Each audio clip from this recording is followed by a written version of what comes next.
Assalamualaikum warahmatullahi wabarakatuh.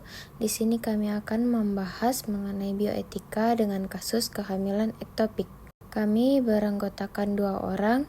Pertama-tama, perkenalkan, nama saya Nurul Husna Karisma Aliye dengan NIM 22010850232. Dan rekan saya, Dan saya Nahda Duyanti dengan NIM 220108501 005.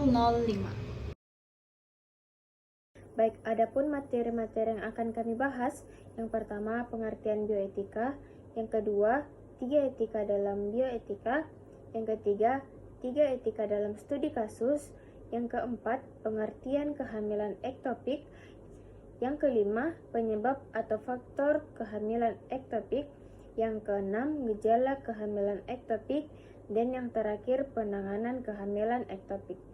Baik, saya akan menjelaskan apa sih itu bioetika. Bioetika merupakan istilah yang relatif baru dan terbentuk dari 2 kata yang berasal dari bahasa Yunani. Bios adalah hidup dan ethos adalah adat istiadat atau moral, yang secara harfiah berarti etika hidup. Bioetika adalah disiplin ilmu interdisipliner dan memiliki perspektif interkultural yang bertujuan untuk memperkuat nilai-nilai kemanusiaan. Dalam arti yang lebih luas, bioetika adalah penerapan etika dalam ilmu-ilmu biologis, obat, pemeliharaan kesehatan, dan bidang-bidang yang terkait. Nah, selanjutnya kita akan membahas etika dalam bioetika. Apa sih etika dalam bioetika itu? Terdapat 3 etika dalam bioetika. Yang pertama yaitu etika sebagai nilai-nilai dan asas-asas moral yang dipakai seseorang untuk suatu kelompok sebagai pegangan bagi tingkah lakunya. Yang kedua yaitu etika sebagai kumpulan asas dan nilai yang berkenan dengan moralitas atau apa yang dianggap baik atau buruk. Misalnya, kode etik kedokteran dan kode etik rumah sakit.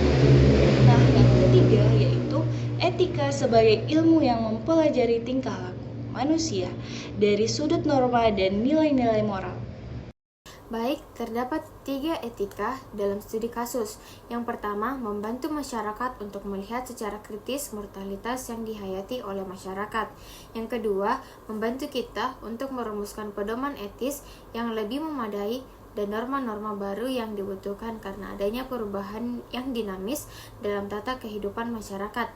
Kemudian yang terakhir, dalam studi kasus lebih menunjuk pada prinsip-prinsip etis yang diterapkan dalam kegiatan studi kasus. Nah, selanjutnya apa sih kehamilan ektopik itu? Kehamilan ektopik adalah kehamilan yang berimplantasi dan berkembang di luar tempat yang biasa.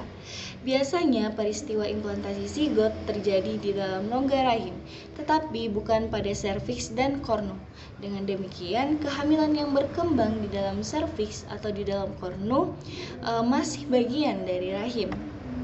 Nah, kehamilan ektopik terganggu merupakan salah satu keadaan emergensi yang memerlukan tata laksana segera, karena apabila terlambat, diketahui akan membahayakan nyawa ibu dan janin yang seharusnya tumbuh dan berkembang di rahim yang ternyata tumbuh di tempat yang bukan semestinya.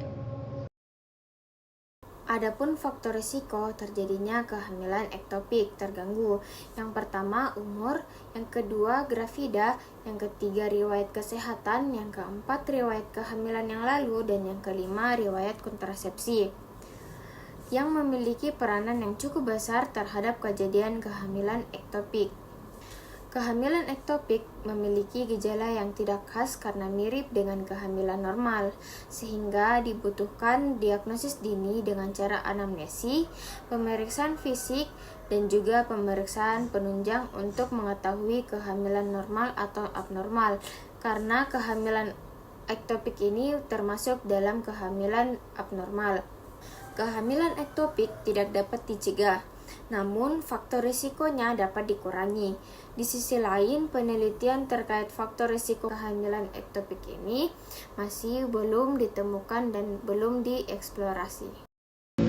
Nah, adapun gejala yang terjadi akibat kehamilan ektopik ini, yaitu yang pertama adalah kehamilan ektopik ini memiliki gejala yang tidak khas karena mirip dengan kehamilan normal, sehingga dibutuhkannya diagnosis dini dengan cara anamnesis, pemeriksaan fisik, dan juga pemeriksaan penunjang untuk mengetahui kehamilan yang normal ataupun yang kehamilannya abnormal.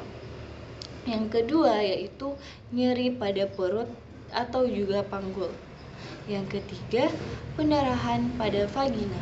Dan yang terakhir yaitu nyeri pada bahu. Baik, yang terakhir ada penanganan kehamilan ektopik.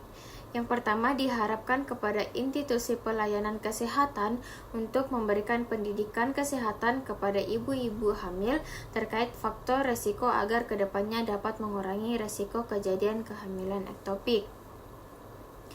Dan perlunya melakukan konseling pada ibu dengan resiko tinggi seperti yang memiliki riwayat kehamilan ektopik sebelumnya terkait program kehamilan. Dan yang kedua, ada penanganan dari kehamilan ektopik terganggu bisa dilakukan dengan pembedahan laparotomi dengan tindakan salpingectomy tuba, siristra, dan tubektomi bilateral.